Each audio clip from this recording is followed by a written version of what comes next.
Samotní klauni nie sú od toho, aby podporovali v človeku a v pacientoch svoju chorobu, ale naopak, aby podporovali toho človeka, aby podporovali jeho zdravé a ešte možno túžobné ego.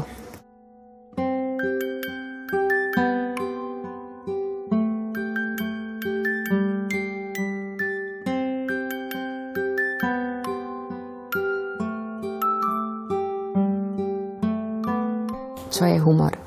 Humor je prekvapivá situácia, čo priniesie so sebou tú reakciu, že človek sa uvoľnene zasmeje alebo pri najmenšom usmeje. A klauni sú tí, ktorí vystavujú svoje emócie veľmi pravdivo na obdiv. A väčšinou sú to emócie alebo situácie, kde sú veľmi bezbranní, kde sú v situáciách, za ktoré by sa obyčajní ľudia hanbili. Ale klaun to zvláda a preto je smiešný. Preto nie sme ani ľútostiví, ale samozrejme vnímame všetky bolôstky a všetky možno nepríjemné veci, s ktorými sa tí ľudia stýkajú.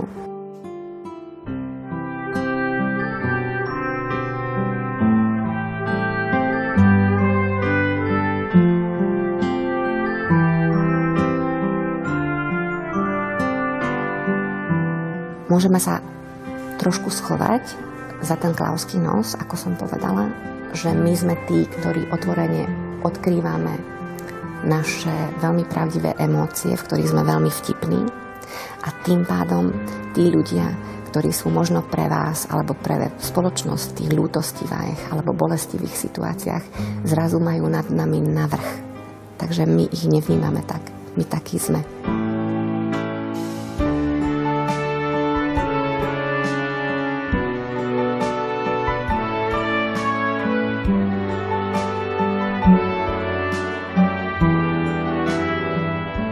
Sú samozrejme rozmanité tie reakcie. My umožňujeme, aby boli rozmanité, aby každý ukázal svoju vlastnú tvár, svoju vlastnú osobitosť a v rámci toho vlastný postoj k humoru. A tá radosť a úsmev u každého sa prejaví. A vždy vidíme, že to prináša veľmi veľký úžitok a to nás teší. A stále potvrdzuje v tom, aby sme to robili dobre, aby sme to stále robili.